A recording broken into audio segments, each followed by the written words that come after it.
ဒီချကန်လေးရတဲ့မှာနော် G7 ကျောင်းသားတွေရောက်ပြီးနန်းနဲ့8နာရီချိန်တွင်ကျောင်းသို့သွားရန်အိမ်မှထွက်၍ညနေ4နာရီတွင်ပြန်လာတော့အိမ်တွင်မရှိသည့်အချိန်သည်တနေ့၏မြည်သည့်ရာဂိုင်နှုန်းဖြစ်သည်အိမ်တွင်မရှိသည့်အချိန်အဲ့ဒီအိမ်တွင်မရှိသည့်အချိန်ပေါ်မှာသူကရာဂိုင်နှုန်းကိုလိုချင်တယ်ဘယ်လောက်ရာဂိုင်နှုန်းဖြစ်လဲဆိုတာကိုလိုချင်တယ်အိမ်မှာမရှိတဲ့အချိန်ကိုရေးရှာမယ်လို့ရှိရင်အိမ်မှာ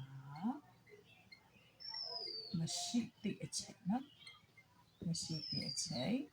အိမ်မှာမရှိတဲ့အချိန်ဆိုတာကကြတော့မနက်8နာရီကနေထွက်သွားတယ်နော်အဲ့ဒါဆိုမွန်းတက်အထိပေါ့နော်ဒီမနက်8နာရီကနေပြီးတော့မွန်းတက်အထိပေါ့နော်မွန်းတက်ရောက်တဲ့အထိမွန်းတက်ရောက်တဲ့အထိဆိုလို့ရှိရင်သူက4နာရီကြာမှာဖြစ်ပါတယ်မွန်းတက်12နာရီကနေပြီးတော့ဒီညနေ4နာရီအတွက်ဆိုတော့4နာရီကြာမှာဖြစ်ပါတယ်ဒါကြောင့်အိမ်မှာမရှိတဲ့အချိန်က4နာရီမွန်းတက်အချိန်ဒီ4နာရီတခါ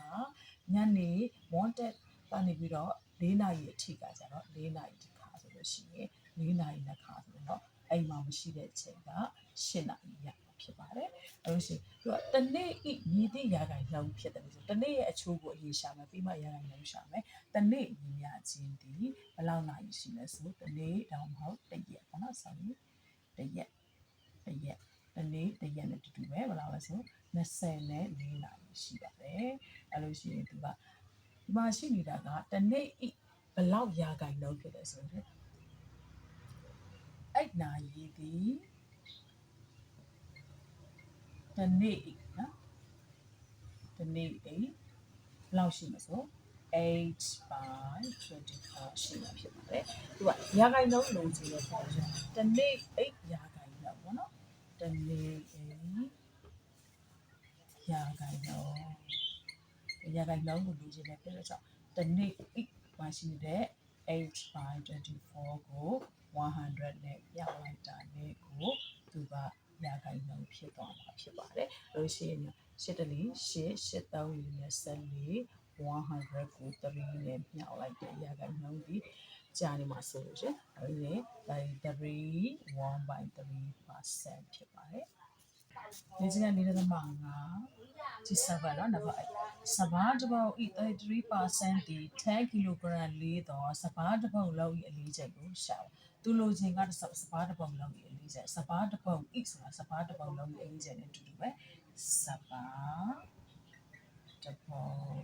လောက်ဤအလေးချိန်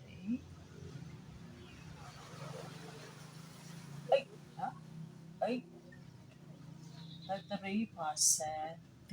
equal to 10 kg ပုံစံနော်လို့ရှိရင်စပါတပေါ်လုံးအလေးချိန်ဒီ8က into 3/100 into 10ဒီလိုဖြစ်တော့နော်အဲ့လို့ရှိရင်စဘာတစ်ပေါက်လုံးအလေးချိန်ကိုလိုချင်တယ်လို့ရှိရင်စဘာတစ်ပေါက်လုံး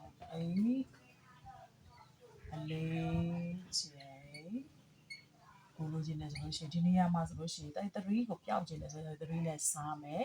100နဲ့ကိုပြောက်ချင်တယ်ဆို100နဲ့မြောက်เนาะနှစ်ပတ်စလုံးမြောက်လိုက်တဲ့အချိန်မှာဒီဘက်ကိုမြောက်လိုက်တော့ကြော်လိုက်မယ်เนาะစစ်ကြော်လိုက်မယ်ဒီဘက်မှာမြောက်လိုက်တော့ဒါပြောက်တော့မယ်ဟိုဘက်မှာတော့မြောက်လိုက်တော့10 into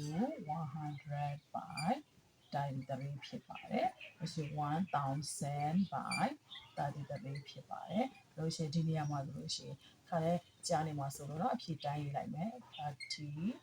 10 by 33 kilogram ဖြစ်ပါတယ်เนาะ